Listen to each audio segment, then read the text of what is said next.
Hello there, Grumpy Old Fart here. Wet my whistle. Shout out to everybody's favorite race car driver. Let's go, Brandon.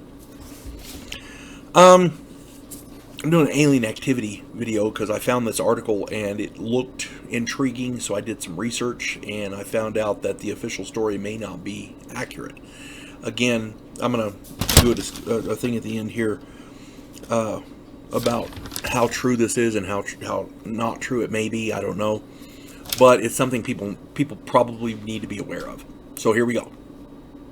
In 1995, NASA, in cooperation with the European Space Agency, launched SOHO, the Solar and Heliospheric Observatory, and they did this to observe the sun.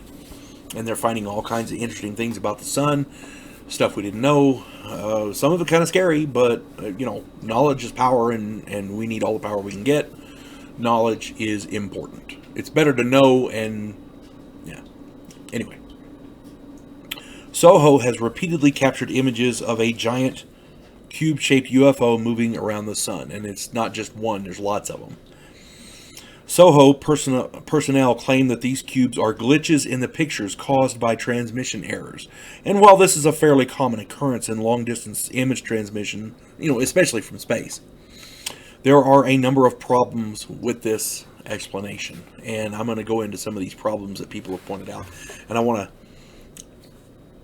to explain. This is my understanding of the situation. So if it's not 100% accurate, I apologize. I try to do my research, but you get conflicting stuff. It's kind of tough, So, as I understand it, as the imager moves one way, the cubes move different ways.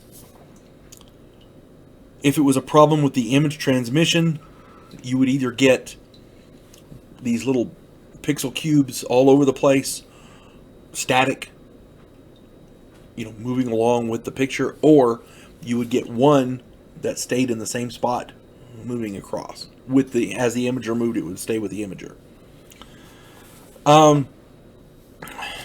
These cubes apparently move different ways. So while the imager is moving across, the cubes are doing this number.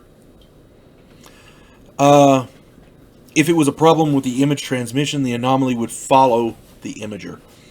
In this case, the imager moves right to left, for example, and the cube seems to move from behind the sun, and then from the top of the sun, from the northern part of the sun, to the bottom, the south part, before disappearing behind the sun. So it actually comes out and goes around. Okay.